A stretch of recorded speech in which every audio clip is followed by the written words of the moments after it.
Assalamualaikum teman-teman. Jumpa lagi dengan Miss Aila. Gimana kabarnya hari ini? Mudah-mudahan teman-teman dalam keadaan sehat ya. Oke, di sini Miss Aila akan menjelaskan materi matematika mengenai persen. Oke, sebelum kita memulai pembelajaran pada hari ini, mari sama-sama kita membaca basmalah. Bismillahirrahmanirrahim. Baik teman-teman, tujuan pembelajaran pada hari ini, Miss Aila berharap teman-teman mampu mengubah persen ke bentuk pecahan. Yang kedua, Miss Aila berharap teman-teman mampu mengubah persen ke bentuk pecahan campuran. Lalu tujuan pembelajaran yang ketiga, Miss Aila berharap teman-teman mampu mengubah bentuk pecahan biasa ke bentuk persen. Dan yang terakhir, Miss Aila berharap teman-teman mampu mengubah pecahan campuran ke bentuk persen. Oke teman-teman, kali ini kita akan membahas materi mengenai persen. Sebelumnya teman-teman sudah tahu apa itu persen? Ya, persen itu biasa disebut dengan per 100 ya, atau bentuk pecahan dengan berpenyebut 100. Ya, itu disebut dengan persen. Nah, persen dilambangkan dengan seperti ini teman-teman ya, lambang persen. Teman-teman bisa lihat ya, lambang persen seperti ini ya. Lalu contohnya di sini adalah 20/100. Nah, 20/100 ini bisa kita sebut dengan 20%. Jadi 20/100 sama dengan 20%. Ya, 100 kita jadikan persen ya, atau kita tulis dengan lambangnya 20 dengan lambang persen ya, jadi 20%. Oke teman-teman, selanjutnya Miss Aila akan menjelaskan mengenai bagaimana mengubah persen ke bentuk pecahan ya. Jadi teman-teman, ada beberapa konsep yang perlu teman-teman ingat ya. Konsep yang pertama yaitu yang teman-teman harus lakukan adalah mengubah menjadi per 100 ya. Silakan teman-teman ubah menjadi per 100. Konsep yang kedua yaitu membagi penyebut dan pembilang dengan angka yang sama. Jika penyebutnya dibagi 10, pembilangnya juga harus dibagi 10. Jika penyebutnya dibagi 25, pembilangnya juga harus dibagi 25 dan seterusnya ya. Jadi pembilang dan penyebut harus dibagi dengan angka yang sama ya. Lalu konsep yang ketiga yaitu menyederhanakan pecahan.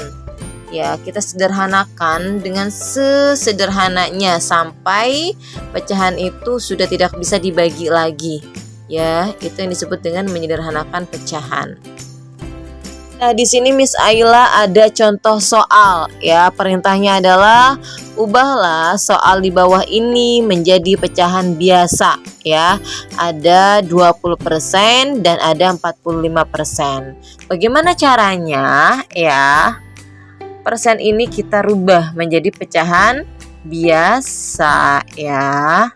Teman-teman ada yang tahu bagaimana cara mengubahnya? Oke, silakan teman-teman perhatikan ya, yang akan Miss Aila jelaskan. Cekidot.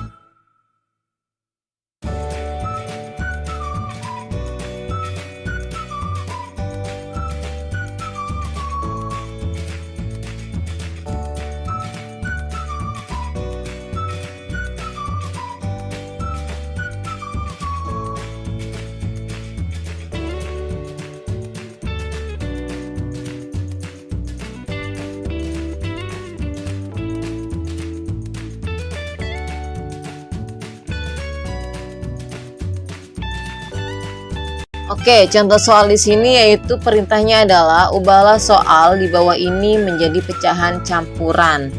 Ya. Oke, kita akan kerjakan bersama-sama ya, teman-teman. Oke, di sini ada soal yaitu 150% dan 145%. Oke, sekarang kita kerjakan dulu ya yang 150%. Ya. Kita ubah ya dari persen ke pecahan campuran. Oke, teman-teman silakan saksikan ya, fokus, lihat apa yang akan Miss Ella jelaskan. Nah, teman-teman, untuk mengubah bentuk pecahan biasa ke bentuk persen yaitu ada beberapa konsep ya. Nah, teman-teman harus hafal dan harus ingat konsep-konsepnya ya. Oke, konsep yang pertama yaitu mengalihkan pecahan tersebut dengan 100%. Ingat, konsep pertama yaitu mengalihkan pecahan tersebut dengan 100%. Lalu konsep yang kedua yaitu mengalihkan pembilang dengan 100 dan membagi hasilnya dengan penyebut. Ya, silakan nanti teman-teman perhatikan, fokus ya, lihat contoh soal yang akan Miss Ella berikan. Oke. Selanjutnya yaitu mengubah pecahan campuran ke bentuk persen. Oke, teman-teman perlu ketahui konsep dari mengubah pecahan campuran persen ini adalah yang pertama yaitu mengalihkan pecahan tersebut dengan 100%. Konsep yang kedua yaitu mengalihkan pembilang dengan 100 dan membagi hasilnya dengan penyebut. Ya, oke, silakan perhatikan, fokus, silakan jelaskan ya secara detail penghitungannya. Oke. Baik teman-teman, selesai sudah pembelajaran pada hari ini. Jika ada materi yang belum teman-teman pahami, silakan tanyakan kepada Miss-nya pada saat Google Meet nanti ya. Oke, tetap semangat, jaga kesehatan. Jangan lupa kerjakan tugasnya. Miss Ella tunggu sampai di jam 8 malam. Oke, Miss Ella akhiri. Wassalamualaikum warahmatullahi wabarakatuh.